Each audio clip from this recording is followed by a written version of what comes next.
नमस्कार दोस्तों, स्वागत करता हूं एक नई वीडियो के साथ। आईटीसी का स्टॉक 13.5% गिर चुका है विद इन 5 डेज के अंदर। दोस्तों, क्या ये एक अपॉर्चुनिटी है या फिर यहां से बड़ा फॉल आने वाला है यस बैंक की तरह?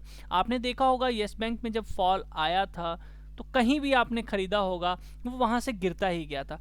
क्या आईटीसी में भी ऐसा हो सकता है? क्या आईटीसी भी गिर सकता है? जी हाँ, आईटीसी के अंदर भी ऐसा हो सकता है अगर यहाँ पे यस बैंक वाली स्थिति बन जाए। क्या वैसा हुआ है? क्या उसके बाद ये गिर रहा है? यस बैंक का जो एनपीए था वो खराब हुआ था। क्या आईटीसी का एनपीए खराब हुआ है? बिल्कुल नहीं हुआ है। तो क्या हुआ है स्टॉक के अंदर जो इतना गिर गया, और क्या वाकई में ये वैसा गिर सकता है? देखो, एक होता है टेक्निकल, एक होता है न्यूज, एक होती है फंडामेंटल, है ना। ये तीनों के बेसिस पे स्टॉक चलता है। टेक्निकल में या तो ब्रेकआउट होता है या ब्रेकडाउन होता है। न्यूज में अच्छी न्यूज आएगी या बुरी न्यूज आएगी तो वो स्टॉक पे रिएक्ट करेगी। फंडामेंटल में क्या होगा? अच्छे फंडामेंटल्स आ जाएंगे, अच्छे प्रॉफिट आएंगे, वो भी आप न्यूज टाइप ही आप कह सकते हो, लेकिन फंडामेंटल लॉन्ग टर्म में काम करता है। अब आपको ये समझना जरूरी है कि आईटीसी में आखिर ऐसा हुआ क्या है। तो आप सबको पता होगा, जिनको नहीं पता मैं बता दूं कि गवर्नमेंट ने एक्साइज ड्यूटी जो है वो बढ़ा दी है इनके ऊपर, है ना। चार्जेस ज्यादा लगा करेंगे, टैक्स ज्यादा लगा करेगा। सिंपल सी भाषा में मैं आपको बोलूंगा ये चीज, ठीक है ना। प्रॉफिट थोड़ा कम होगा, इनको थोड़ा टैक्स ज्यादा देना पड़ेगा। आप ये समझ लीजिए किसके ऊपर? सिर्फ और सिर्फ जो तंबाकू इनका जो है सिगरेट वगैरह है उस बिजनेस के ऊपर। अब मेन कोर बिजनेस इनका वही है और इनको वहीं से प्रॉफिट जो है वो होता है और रेवेन्यू भी वहां से, लेकिन बाकी बिजनेस भी है, ऐसी बात नहीं है। तो अब आप मुझे ये बताइए कि क्या आज से पहले, क्या आज के पहले या इससे पहले कभी ऐसी कोई न्यूज नहीं आई कि सरकार ने भैया ड्यूटी लगा दी, ये हो गया वो हो गया, तो क्या कंपनी खत्म हो गई? तो हमें ये पता चलता है कि इस न्यूज से कंपनी खत्म नहीं होगी। ये वन टाइम का फॉल है, मार्केट रिवर्स कर सकती है और आने वाले समय में ये फिर से अच्छा मूव कर सकता है। लेकिन क्या इस प्राइस पे लेना सही रहेगा? क्या ये सही प्राइस है? तो उसके लिए हम लोग ये समझेंगे कि ये सस्ता है या महंगा है, और मैं इस कंपनी में इन्वेस्ट करूं तो क्यों करूं। हमें ये अपने आप से सवाल पूछना है सबसे पहले। तो अगर हम सवाल पूछते हैं कि मैं इस कंपनी में खरीदने जा रहा हूं, क्या इस कंपनी का फंडामेंटल अच्छा है और वाकई में इसमें कोई इन्वेस्टेड है, तो यहाँ पे फॉरनर जो होते हैं, एफआईज जिसे कहते हो, 37% का होल्ड रखते हैं। डीआईस की बात करो तो 47% का होल्ड रखते हैं। बाकी माल पब्लिक के पास 12% है, बाकी अदर्स माल आप लोगों का 2.54% है। आपको एक चीज मैं बताना चाहूंगा कि ये जो अभी इसके अंदर इतना बड़ा फॉल आया, इसके अंदर जो बड़ी बड़ी कंपनीज है दिग्गज, उन्होंने 13,740 करोड़ का नुकसान उठाया है। बुक नहीं किया उन्होंने कि ये भैया बंद कर दिया, नहीं। एलआईसी का सबसे बड़ा स्टेक है, जिनकी वैल्यू 31 दिसंबर को 80,000 करोड़ के करीब थी, गिरने के बाद आज 68,560 करोड़ की रह गई है। हिसाब लगाओ। आपका जीआईसी यानी कि जनरल इंश्योरेंस कंपनी को 1254 करोड़ उनकी वैल्यूएशन कम हो गई, 1018 की उनकी वैल्यूएशन कम हो गई। इसे लॉस नहीं कहते, इसको कहते हैं वैल्यूएशन कम हो जाना। मैंने 10,000 लगाए थे, 8,000 रह गए हैं, लेकिन जब तक मैं एग्जिट नहीं करूंगा तब तक मैं लॉस नहीं कहूंगा, है ना। तो ये इतना बड़ा कुल मिला के इन सबको भी लॉस हुआ है भाई। अब सोचो, क्या इन्होंने एग्जिट कर दिया? ऐसा इन्होंने बिल्कुल नहीं किया, क्योंकि इनको पता है कि आईटीसी क्या है।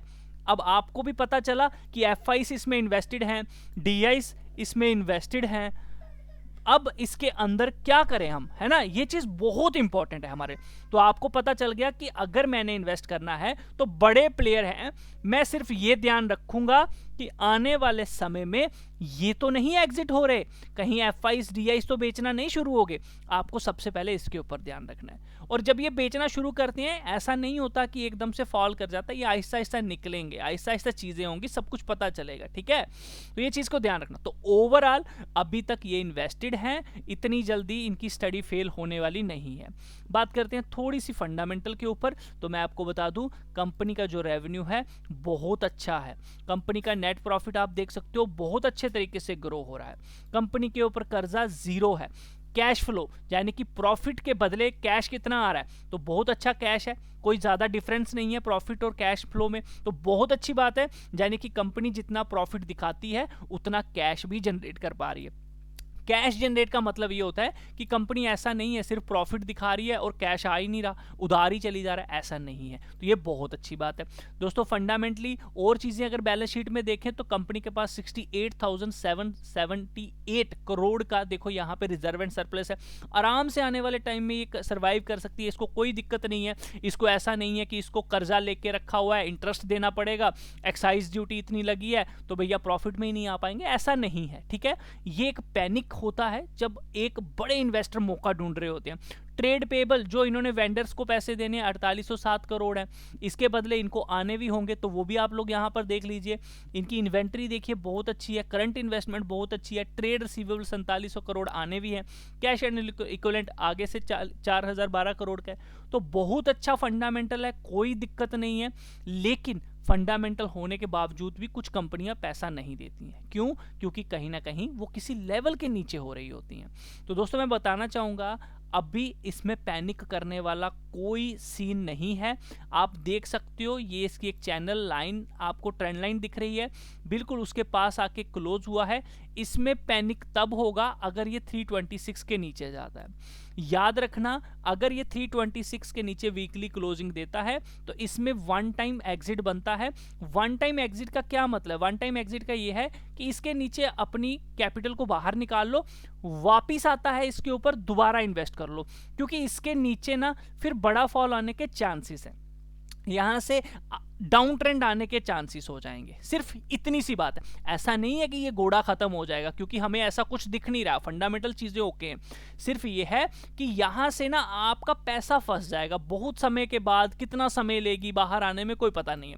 लेकिन अगर इसने इसी ट्रेंड को फॉलो करना है तो ये क्या करेगा, यहाँ पे थोड़ी सी कंसोलिडेशन करके ये वापिस ऊपर निकलेगा और आपको 500 से 504 दोबारा आराम से आने वाले समय में जाता हुआ दिख सकता है। पॉसिबिलिटी ये भी हो सकती है कि यहीं से एक बहुत अच्छा आपको मूवमेंट यहां से देखने को मिले और ये जो इसका ऊपर की तरफ ये जो ट्रेंड चला था ना, जिसको इसने छोड़ा था दोस्तों, यहां से आपको सीधा 900 हजार आराम से जाता हुआ दिख जाएगा।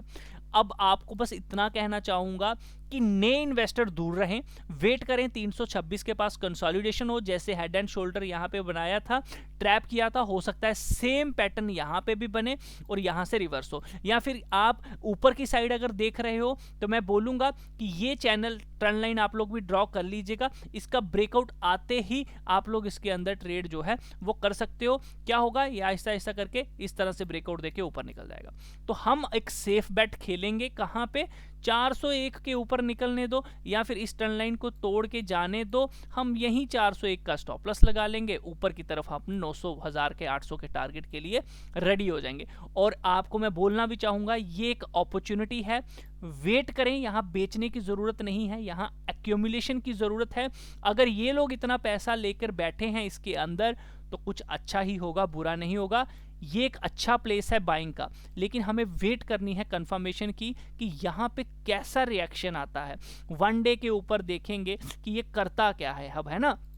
तो यहाँ पे मैं आप सबको बस इतना कहना चाहूँगा, सब्र रखें, घबराए नहीं, ये एक अच्छा लेवल है, यहीं पे करो या मरो वाली स्थिति बनेगी। यहाँ वेट कर लो, 10-20% यहाँ पे इन्वेस्ट करना बनता है। 326 के नीचे घबराने की ज़रूरत है, वन टाइम एग्जिट है, लेकिन फंडामेंटल जो ऊपर के भाव पे लेके बैठे हैं उनको एग्जिट की ज़रूरत नहीं है। आप वेट करें, 326 के पास आप थोड़ी एवरेज कर सकते हैं, देन आप 273 के पास अपनी नेक्स्ट एवरेज का सोचिएगा, ठीक है।